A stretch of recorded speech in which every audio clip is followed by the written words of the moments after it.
Dum dum dum dum dum dum dum dum dum dum dum dum.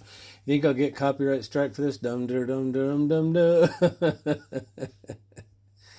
Oh, dumb. Dum dum dum dum dum dum dum. Oh, ow, ow.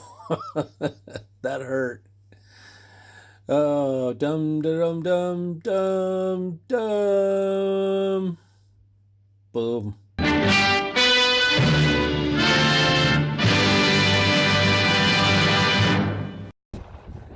Okay, I'm delivering Mr. TD24's 24 out here so he can remount a ditch. So I want to show you how these things start. So the first thing you got to do is turn the gas on. And then come over here, turn the key on, and then pull this lever out.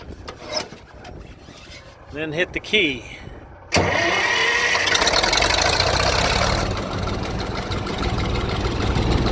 So we're running on gas right now, and just give it a little bit to warm up. While these things sit idle, you want to take them out of gear and pull the clutch in. And then what I'll do is I'll push this lever in and put the throttle up, and I'll switch it over to diesel.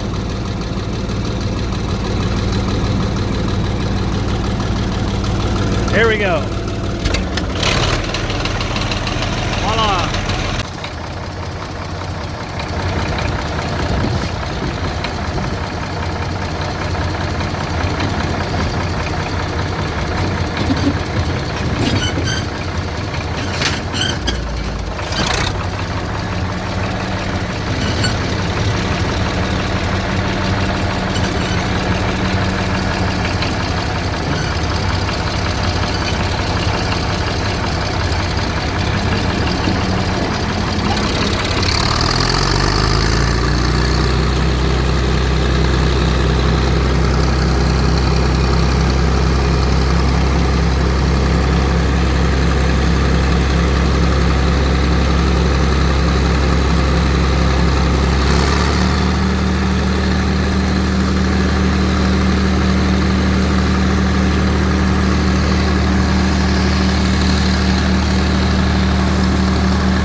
Woohoo!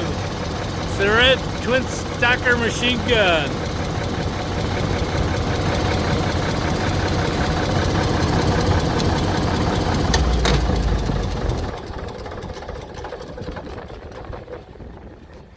Okay, how you steer these? Say this is high range, pull it back, there's low range.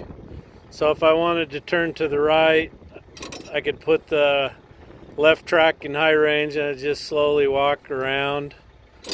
And if I wanted to run high range first gear, which would be second gear, you put that one up there. If you want to turn, you pull it all the way back and pull it like that, and that'll lock the track up. So here's a cool device. This is called a Solar Geyser, and Richard's had one on this tractor forever, and the control box is right there.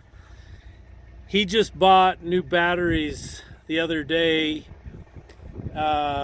because he mounted his pad like this, and I think the snow and ice get under it and they jack it up and they break that. Anyway, so all of last year he didn't have an operational Solar Geyser and his batteries went to pot. Well, the batteries that were in here were 18 years old. That's right, you heard me right, 18 years old. And this machine only gets run probably a couple weeks out of the year, every year, 2 weeks. And those batteries were 18 years old. But I've got one of these on my Dodge pickup, and it powers itself off the batteries.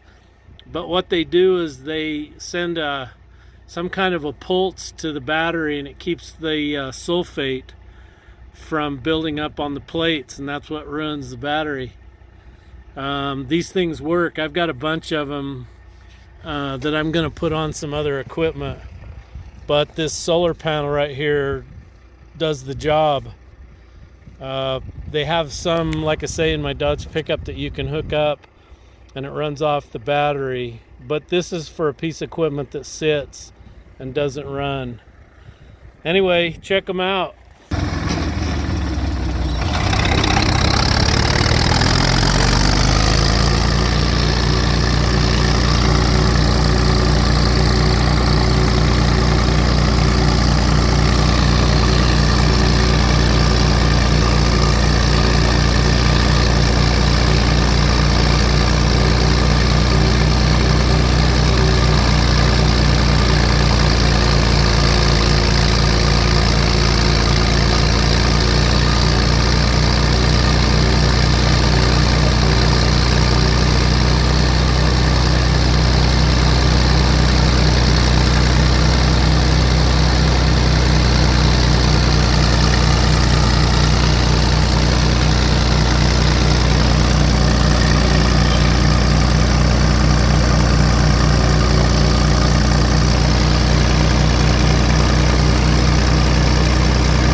That's a hole, man.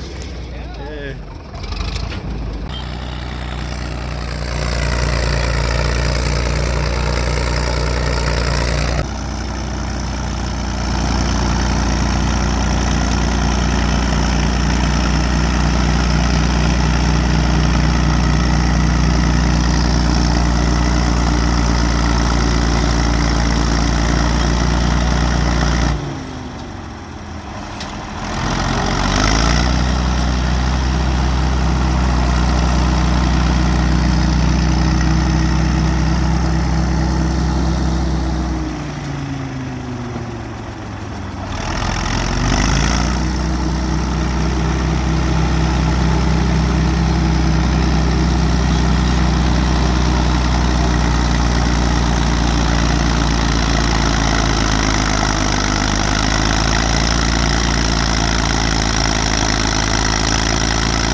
So this is the ditch, what it looks like down here. I'll show you what he's doing to it, but he's going to ream this out till that TD24 is going to fit in here.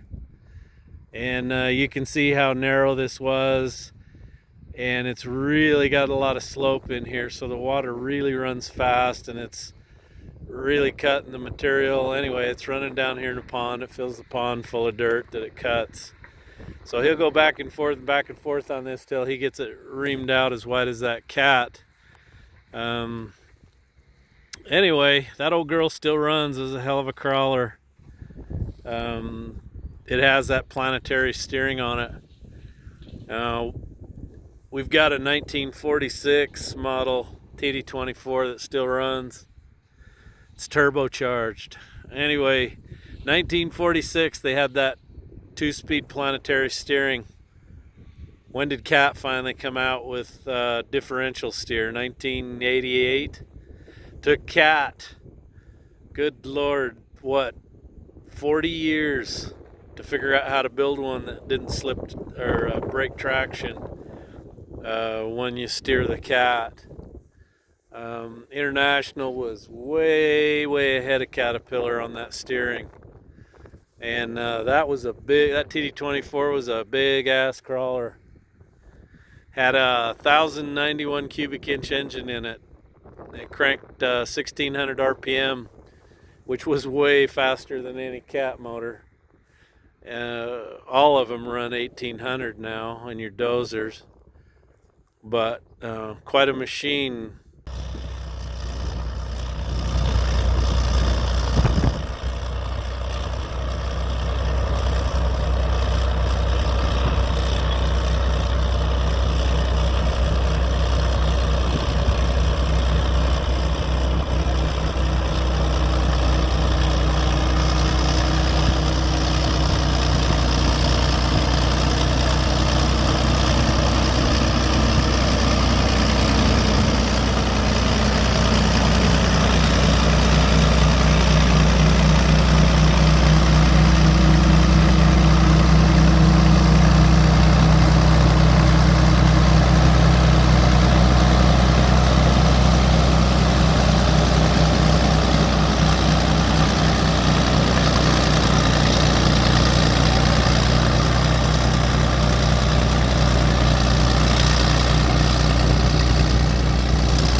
Okay, here's the TD24 collection.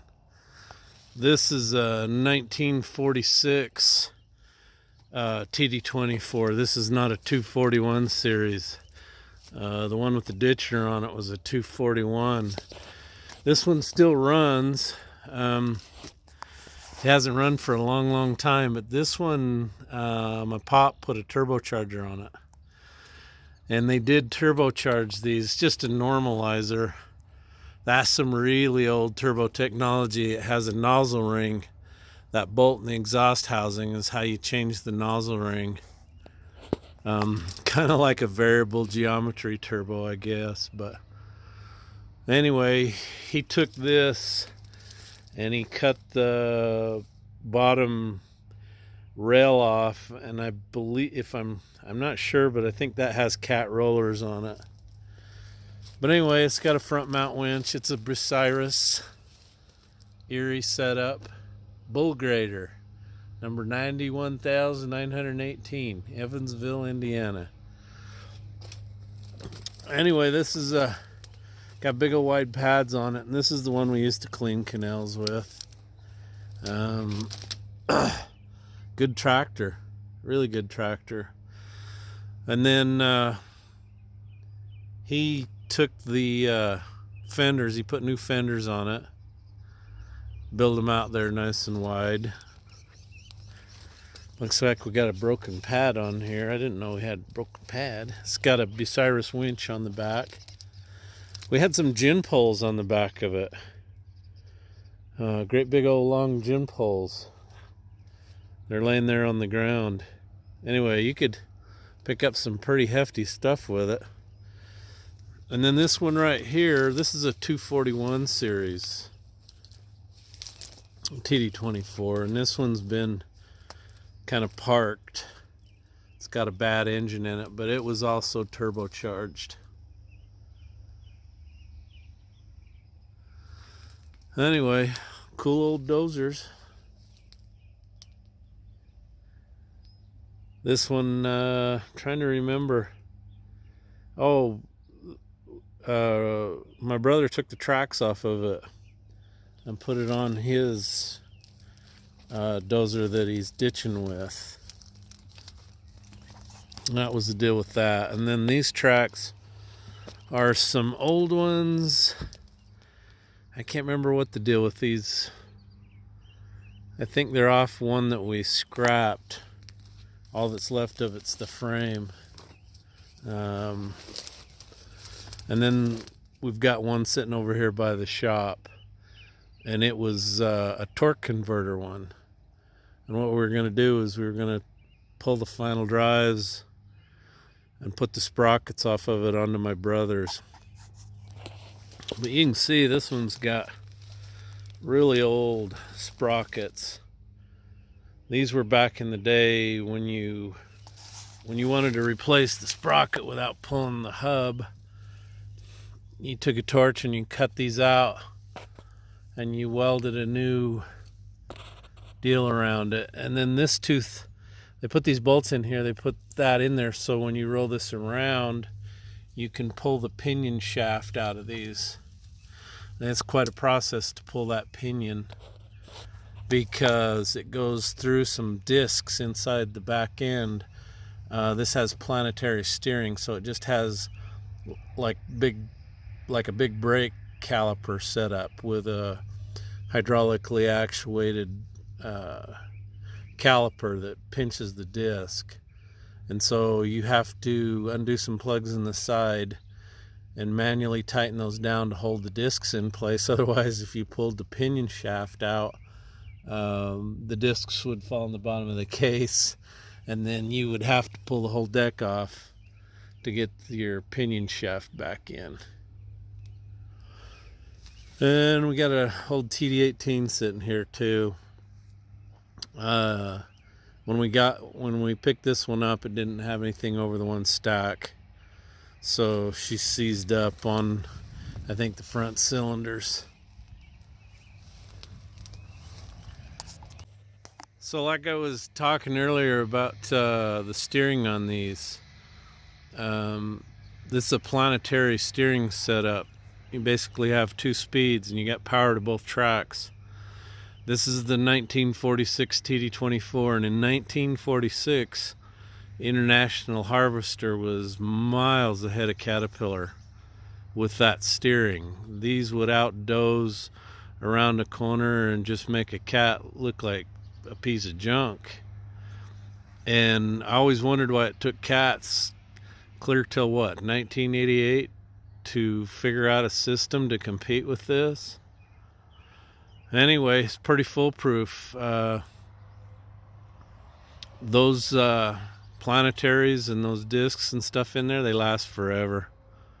Unlike a cat where you had to go in there and change the brake bands, work on the steering clutch. You didn't have to do that with these. It's quite a deal. So we were gonna move a scraper today, but we needed to put 2 new tires on this side, and broke a stud off, stripped another one. There's a broken one laying on the ground. So now it's a wheel seal, 2 studs, 2 tires, and we're gonna change those tires over there.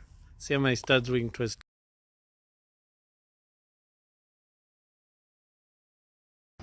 Hey, Shane Mars off. This is how you're supposed to haul scrapers.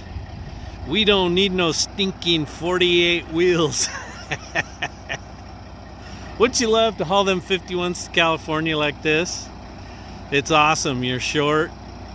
I'm 30,000 pounds lighter on this setup than putting it on the big trailer.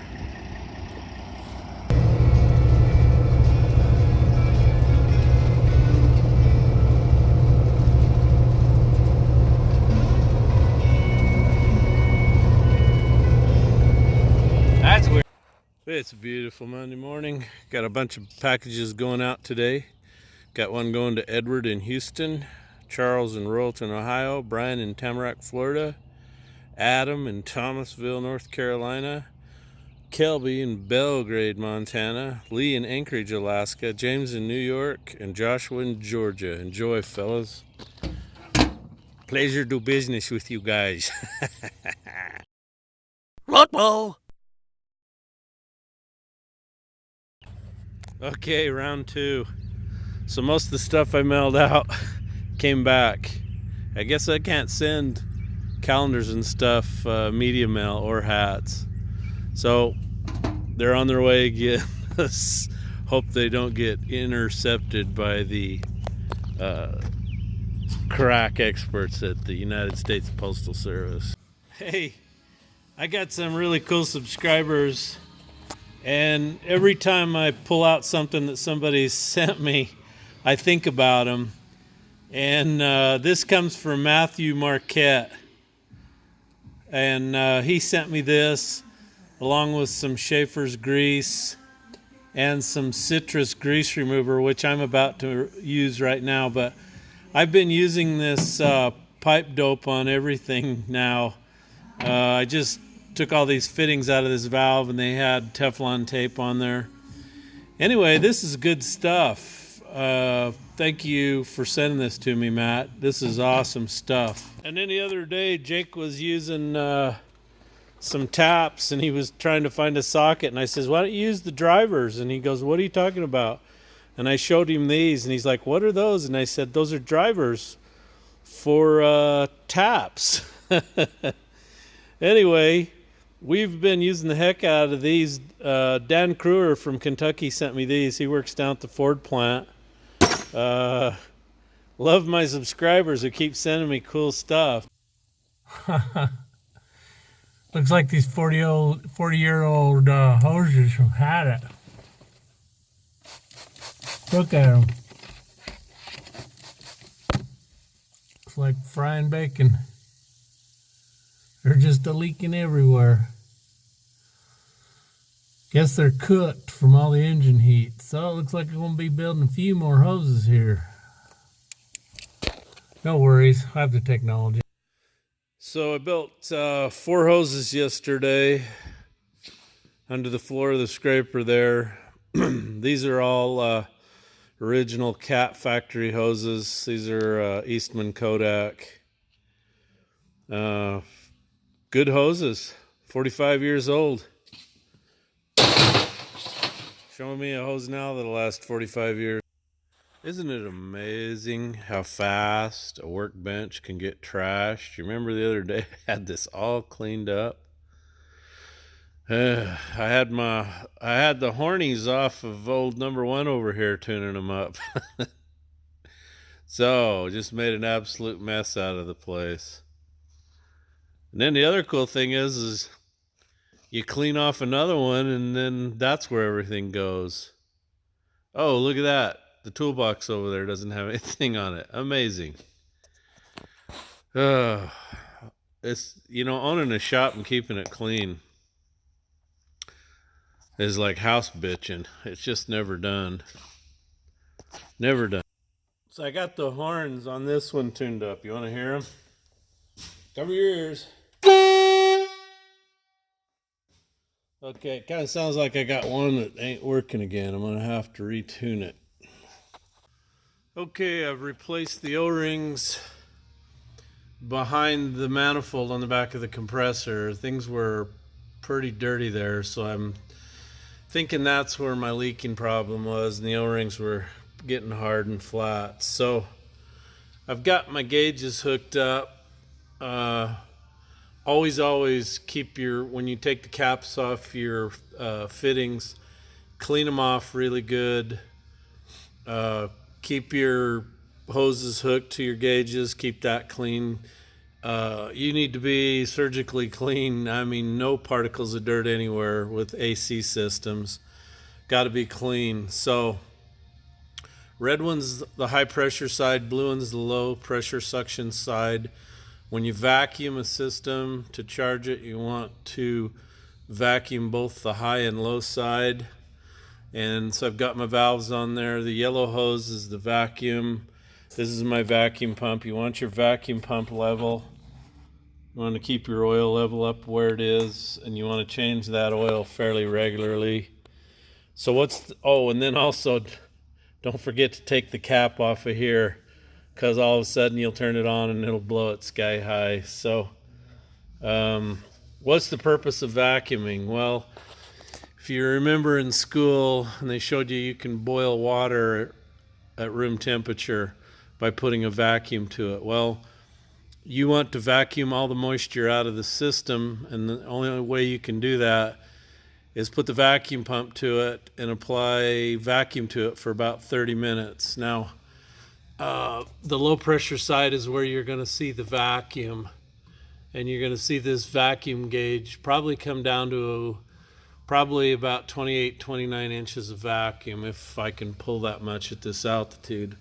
And what that's going to do is it's going to boil all the water, all the moisture out of the system, because if you have moisture in the system, that moisture is going to, when it goes through the orifice or the expansion valve, as the Freon boils inside of your evaporator core that's inside your vehicle, it's going to freeze and it's going to plug that orifice, and then things aren't going to work. You're going to get really high pressure.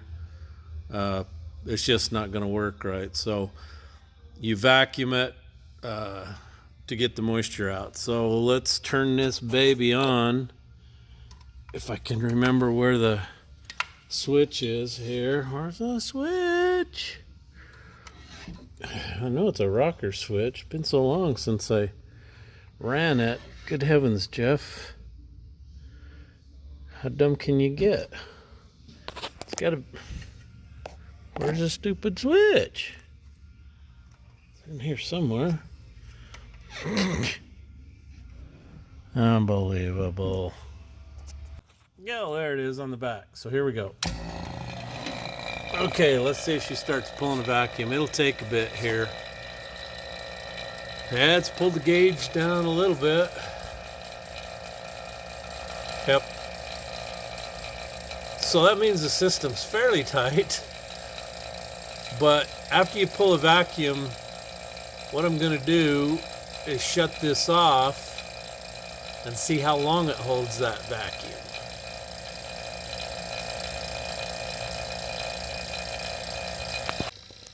Okay, we got it pulled down to, looks like 26. So our normal pressure here is positive, what, 26, 20 something? 30 would be like sea level, but this is negative. So we're almost one complete atmosphere negative. That should boil any moisture out of it.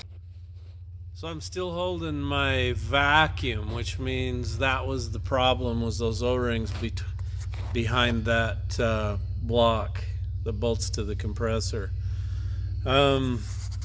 So we need this seal for the filthy whore. This goes on the input shaft through the main case of the tractor to drive the rear or the transmission. See, Cat has this in Spokane, but I was trying to find it local. So then I called Motion Industries in Pocatello and talked to a gal. She couldn't find anything. She didn't know how to do a crossover. She didn't know. She said, "Is it red? Does it have rubber on it?" I finally hung up on her. So I just ended up ordering it from my Cat dealer. But my point of this is for those of you women that work in the parts departments of places, why do you work there? And are you good at your job?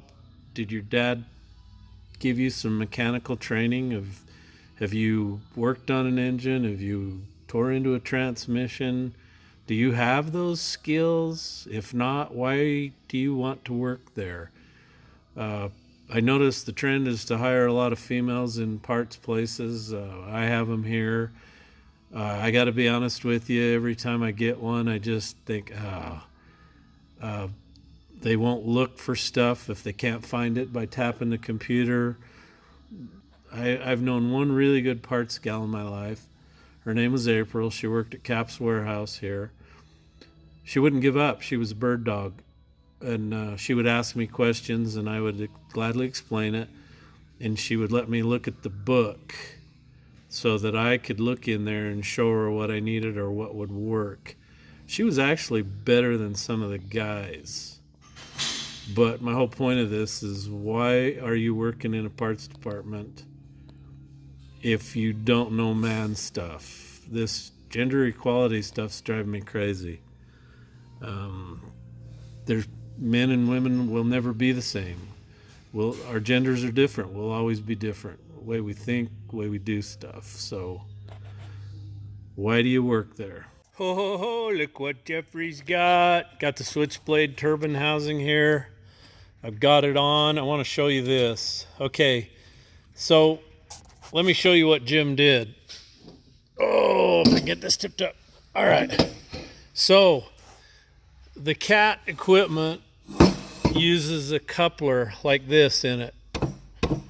And then it's got a piston ring on it. So what they did is they took these two housings and bolted them together and ran a straight edge across here. And then they built this right here and welded it inside here. That's amazing that they can weld like that to cast iron. But anyway, and then they cut this groove for the piston ring. So when I bolt this up, this is going to slide right into the elbow, the original elbow, which this is totally awesome. Plus, you could still use this on a truck if you wanted to. Because I had one like this, the one that's on the 9 bolted to the C15, and without the piston ring on here, the exhaust pipe goes right over and clamps on. But if you've got an older piece of cat equipment that requires a coupler setup like this, they can put that in there for you, which is going to make your changeover so much easier.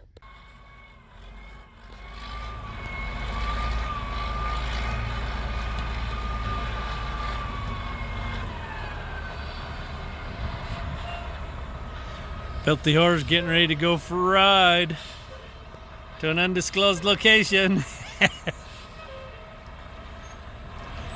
Fort Knox, that's where we're going. Ain't kidding you, Bill. We're going to Fort Knox. Making money hand over fist. Thank you very much, Donald Trump. Okay, this is my drain line for my turbo. So what I did is I cut it off. I had to cut it off twice to get it to fit. And so all I did was cut it off right up here in this straight part. I'd like it to look just like it was built for this. And so I cut it off twice, and I just kept cutting some rings off of it and till it fit. Now the other thing I did was I rotated the cartridge housing a little bit till I got a really good fit, and then I went and ground on it, kind of cleaned it up. So what I'm going to do is put a wet paper towel in here and a wet paper towel up in there, soaking wet one, and tack it a couple places really good, then pull it out, weld it all the way around, then put it back in. Now for the lube line, I got lots of options here. So I could just go get a hose like was on my C15 and do the same thing that I did to the 9. I'd put that stainless hose on there, come down here, cut the line somewhere, and then weld a fitting here and then just screw it to that. Not sure exactly what I'm going to do yet here. So I've got this, Jake welded it back together here, but on the inside, to make sure we have no weld boogers or any residue, I'm going in and out of here with some 3M crocus cloth.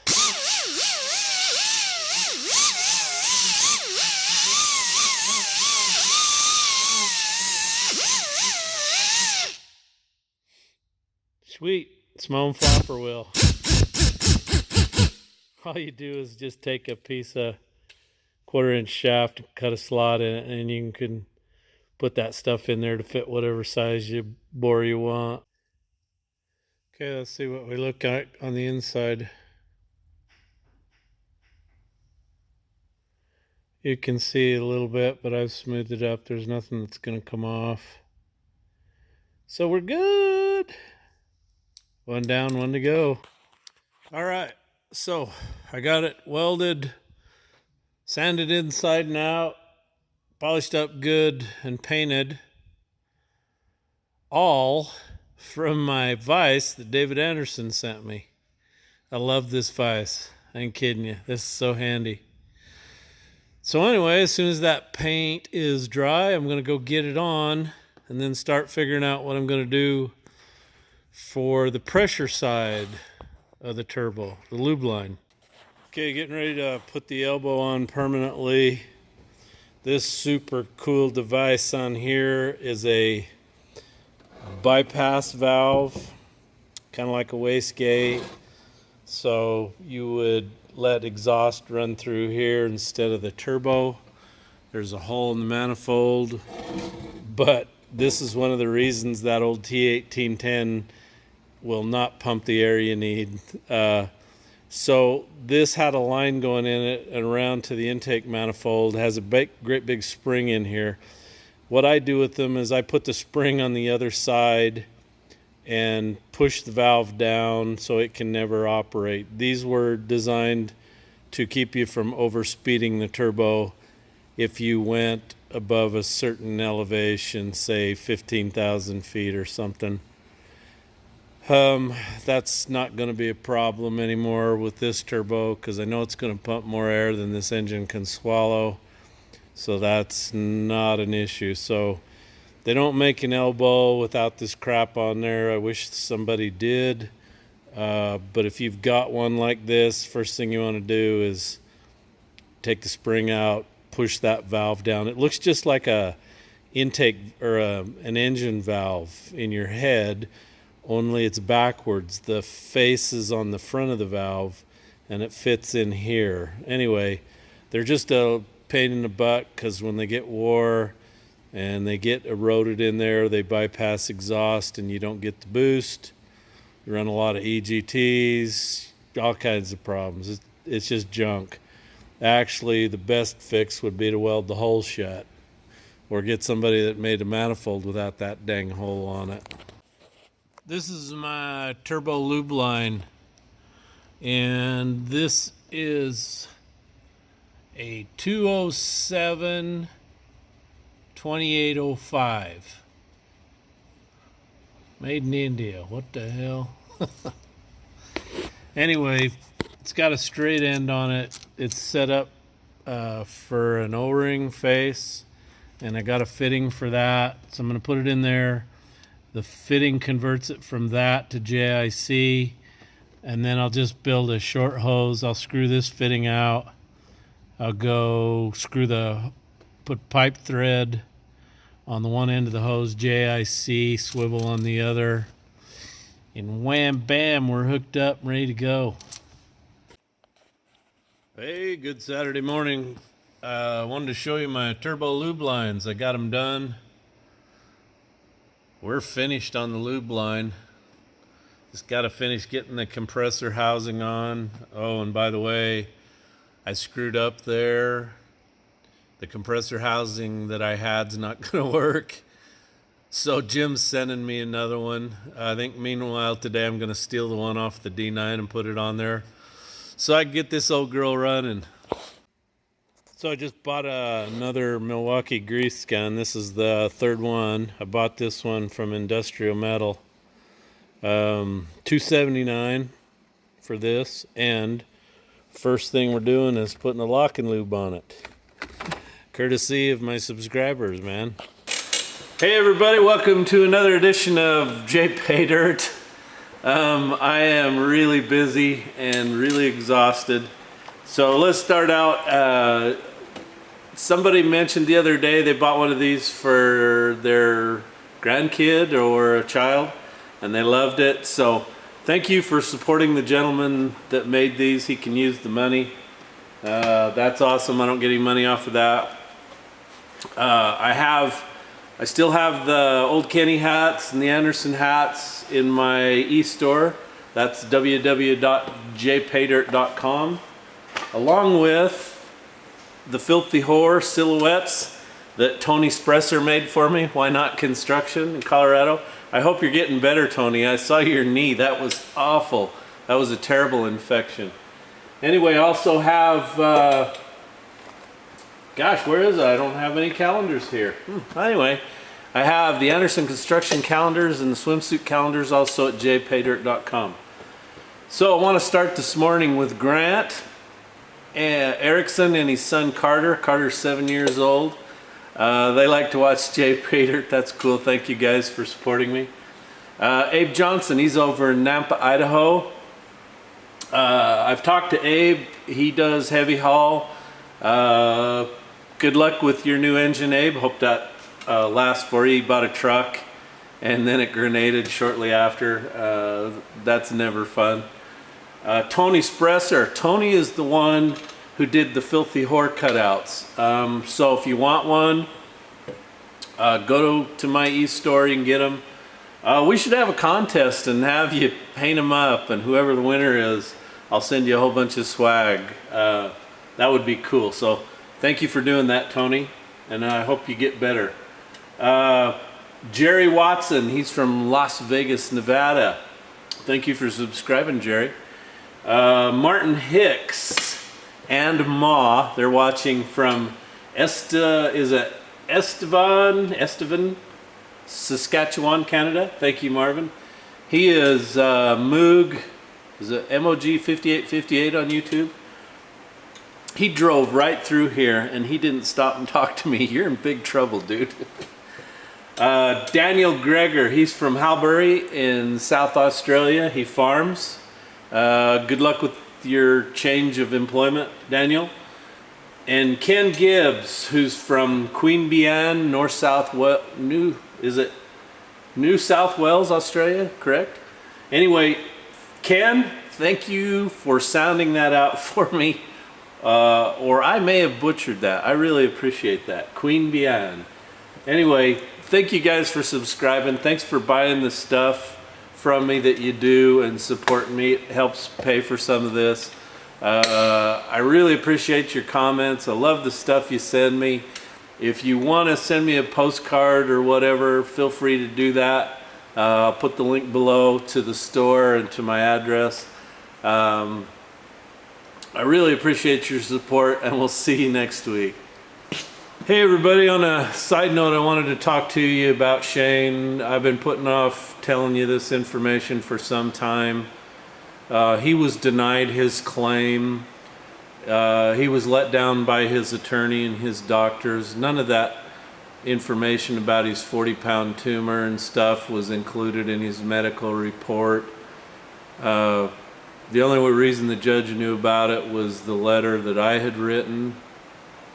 Anyway, his attorney has really let him down. I've contacted his attorney through email. He hasn't talked to Shane since the day they left the hearing. He won't talk to him. He won't respond to my emails either. I've been very cordial and kind to him. But at this point, I'm absolutely sick of you, Brad. But Shane's going to appeal his claim. I want to thank Mark from New York for talking to me and talking to Shane about this and advising Shane on how to go about this. He's going to do this on his own. To hell with the lawyers. I think he has a good chance of getting it done. When he gets all his medical records and everything in there, they'll see what's going on. So I really, really appreciate you guys that subscribe to me. I love the fact that 99% of your comments are positive. You always have something to say, you know, something to add, helpful. That's what makes doing this completely worth it. The negative comments, they're very depressing. I hate that, but I love the positive ones. I love how you've supported Shane in the past. I hate to ask again, but if you'd like to donate, please send some money to the link below to my address. If you send a check, make it out to Shane. Anyway, I really want to thank those of you who've donated over and over again. I appreciate that. But even if you had $5 or something to send him, hey, he would absolutely appreciate that. Things have been really tough for him. He's been very depressed. So anyway, I'll leave that there and say thank you and God bless for what you've done so far. It's just awesome.